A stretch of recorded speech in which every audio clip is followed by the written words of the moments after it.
C'est le 120 minutes de Léopold Hodder qui reviendra sur la vigilance neige et verglas sur 30 départements du Nord-Est.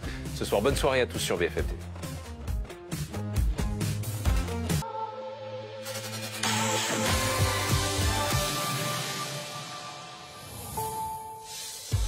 Bonsoir à tous, très heureux de vous retrouver, il est 20h, c'est parti pour 120 minutes avec au sommaire ces 30 départements en vigilance orange, neige et verglas. Météo France prévoit une perturbation qui vient de débuter, qui va toucher le nord et l'est du pays.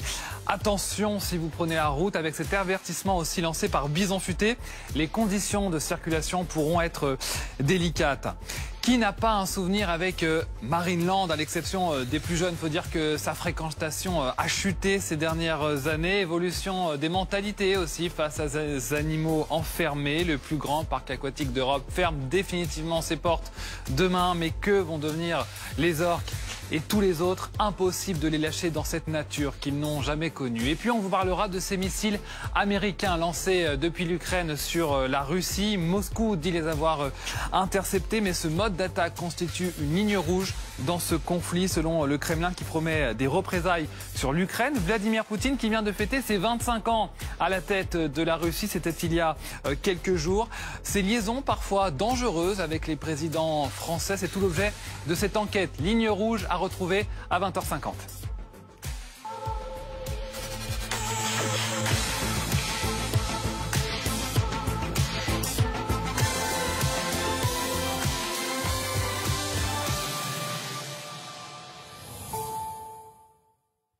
La prudence, c'est donc le mot d'ordre ce soir avec ces chutes de neige et ces pluies verglaçantes. Météo France met en alerte une bonne partie du territoire. 30 départements sont officiellement en vigilance orange. Prudence donc si vous êtes dehors, encore plus si vous êtes sur la route. Célia Justfredi, on vous retrouve sur l'autoroute A4 entre Paris et Reims. Comment est-ce que ça circule derrière vous ?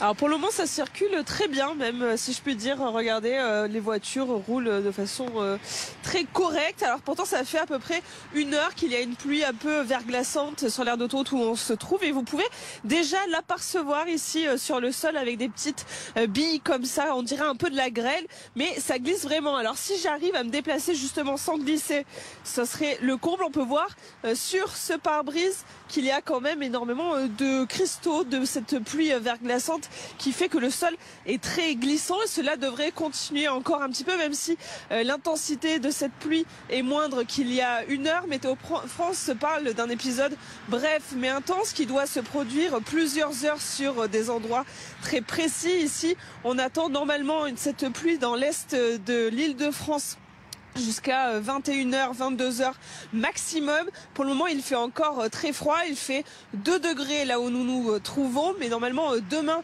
les températures devraient augmenter jusqu'à même 11 degrés demain matin à Paris, soit 10 degrés supplémentaires comparé aux températures d'aujourd'hui. Par contre, prudence sur les routes, même si pour le moment tout se passe très bien sur la 4 où nous nous trouvons. Il faut faire très attention car le sol devient de plus en plus glissant. Alors si vous prenez la route, attention, et on rappelle que le préfet de l'Île-de-France a abaissé la vitesse de circulation de 20 km/h en prévention de ces pluies verglaçantes.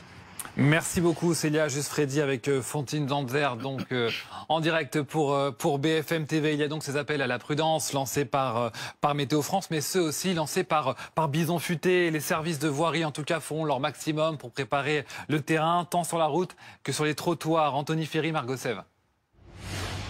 On divise en deux, on va délimiter par le boulevard Inja, c'est la rue principale. Dernier briefing avant la tournée pour Martin et ses collègues. Le lotissement c'est un peu plus long qu'une route traversante. Ne reste plus qu'à charger les saleuses. Au volant de son véhicule, Martin va enchaîner les rotations. On ne sait pas trop comment la météo va, comment le temps va tourner. Donc on prévoit et puis on verra bien d'ici, je pense, 2 heures, on aura la réponse de si on continue à tourner cette nuit ou pas. Il y a toujours des risques, comme l'année dernière, il y a neigé et juste après du verglas. Donc ça c'est le pire truc, parce qu'en fait le verglas permet à la neige de rester. Et donc là pour enlever la neige c'est vraiment compliqué, même avec les lames à neige c'était assez compliqué l'année dernière, franchement. Tous les axes de la ville doivent être traités. Pour le maire de la commune, ces tournées sont essentielles. On sait qu'on est un week-end, les gens bougent, ils vont aller soit au restaurant, soit voir la famille, ils vont revenir ce soir. Et c'est à ce moment-là qu'il faut que les routes soient, cette nuit, il faut que les routes elles soient sûres. Et en tout cas, elles le seront ici. Donc c'est vrai que c'est une obligation pour nous que d'être au rendez-vous. Le sel, nerf de la guerre dans cette ville de l'Oise, on réalimente les stocks pour être opérationnel au plus vite. Déjà la nuit dernière et les nuits précédentes, nous avons déjà effectué des salages et des pressalages pour que les routes soient praticables par les usagers. On est chez nous et on est déclenché par les relais niveau local qui nous appellent et qui nous disent faut aller saler en fait. Et pour être toujours plus efficace, le parcours des tournées est préenregistré dans ce petit boîtier embarqué. Donc là, on appuie sur le bouton, on sélectionne l'itinéraire à valider et là, il y a tous les circuits qui sont rentrés. Après, on sélectionne sur la console qui est là, le parcours, comme ceci. Hop là, donc on sélectionne l'itinéraire. Une fois qu'il est sélectionné, on est en marche, on peut y aller. Et donc dès qu'on franchit le portail là-bas, la saleuse se met en marche automatiquement et nous indique la route à suivre. Pour éviter la sortie de piste, ce formateur nous montre les bons réflexes à adopter. Quand on commence à sentir la voiture partir, ne pas paniquer et agir, on va dire, rationnellement et sans mettre d'à-coup dans la voiture, dans le volant ou dans les pédales. Le meilleur conseil reste la prudence, car l'adhérence sur une route enneigée ou verglacée est 10 fois plus faible que sur une chaussée dégagée. Bonjour Loïc Spadafora, merci d'être avec nous. Vous êtes météorologue, spécialiste des épisodes Cévenol. Expliquez-nous, c'est quoi cette perturbation dont parle Météo France ce soir ?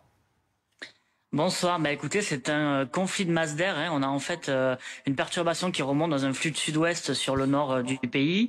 En altitude, on a encore un peu d'air froid qui résiste. Il y a aussi beaucoup d'air froid au sol. Et donc cette perturbation, elle provoque dans un premier temps des chutes de neige du côté de la Normandie, du bassin parisien et sur l'ensemble finalement du quart nord-est de la France. Et puis attention, parce que après ces chutes de neige, ce sont sans doute des pluies verglaçantes qui vont prendre le relais, puisqu'il y aura une fine pellicule de neige au sol, c'est parfois de la neige roulée qui tombe, on l'a vu sur vos images, et donc la pluie va prendre le relais parce qu'il y aura un redout en altitude, et ces précipitations vont du coup tomber sur des sols qui seront gelés. On redoute des phénomènes de pluie verglaçante une bonne partie de la soirée, et peut-être même jusqu'en cours de nuit prochaine.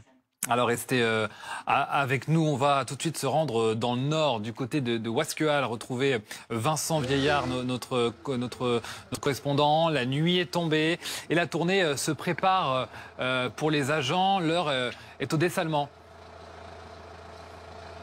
Oui, c'est ça. Ici à Wasquehal, ça va être dans quelques minutes. Vous voyez, les tracteurs sont prêts et cette tournée va partir pour à peu près 3 heures. C'est ça, Fabien Cateau, vous qui êtes adjoint au maire. Il y a 5 agents qui vont donc commencer le salage de Wasquehal. C'est ça, un salage préventif sur la période de 20h, 23h.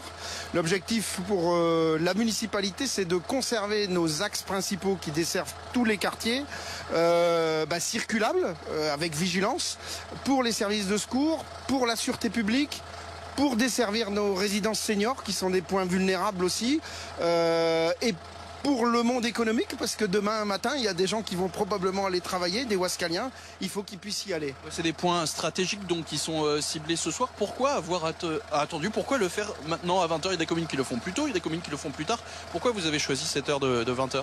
Alors on est en lien avec les services de la métropole et vis-à-vis de l'aspect technique, on se dit on est sur une période de verglas, on n'est pas sur une période de neige, et donc en fonction de l'évolution, le fait d'avoir fait du préventif permet de maintenir une maîtrise de l'incertitude sur ce qui va arriver cette nuit. Justement, vous parlez de préventif, c'est ce soir jusque 23h, mais les équipes vont rester là toute la nuit et seront même de nouveau sur le terrain demain matin. Exactement, elles repartiront demain à partir de 5h jusqu'à 8h, pour là, au cœur de l'alerte orange, on va dire, continuer à traiter la chaussée. Justement, cette alerte orange, donc elle va débuter ici aux alentours de 22h et se terminer demain matin aux alentours de 6h, avec donc un peu de neige mais surtout des pluies verglaçantes dont on se méfie beaucoup ici dans le nord. Beaucoup Vincent Vieillard avec Parissa Javanchir donc dans le Nord pour BFM TV au moment du salage. Bonjour Léa Filoche, merci d'être avec nous, adjointe à la mairie de Paris en charge des solidarités de l'hébergement d'urgence. On va bien sûr parler de ce sujet dans un instant. Il y a des opérations de salage également dans la capitale ce soir? Bah oui, j'imagine bien, oui. Mais c'est surtout l'Île-de-France qui est concernée parce que c'est vrai que les pluies verglaçantes ont tendance à plutôt concerner les zones plus rurales que les zones urbaines. Gaël Musquet est également avec nous. Bonsoir. 30 départements en vigilance orange par Météo France. Pour quelles raisons? Pourquoi cette vigilance orange en particulier? Alors orange parce qu'on a besoin de faire les collectivités monter en puissance sur l'organisation faite face à cet épisode météorologique. Il faut qu'on puisse effectivement engager des engins, des agents, des astreintes qui vont permettre aux routes, aux services, aux hôpitaux de bien fonctionner. On a un épisode qui est quand même majeur. On s'attend parfois à 5 cm de neige à certains endroits. Ces pluies verglaçantes, ce qu'il faut comprendre, c'est que c'est de l'eau en surfusion. Donc c'est de l'eau qui a déjà toutes les caractéristiques d'un glaçon, mais qui est encore liquide. À partir du moment où cette eau va toucher un obstacle, une route, un câble électrique, un arbre, elle va se transformer en glace, ce qui va alourdir l'arbre et donc provoquer parfois à certains endroits des chutes de branches. À d'autres endroits, le verglas, lui, va rendre les routes extrêmement glissantes, à la fois pour les piétons, mais aussi pour les véhicules.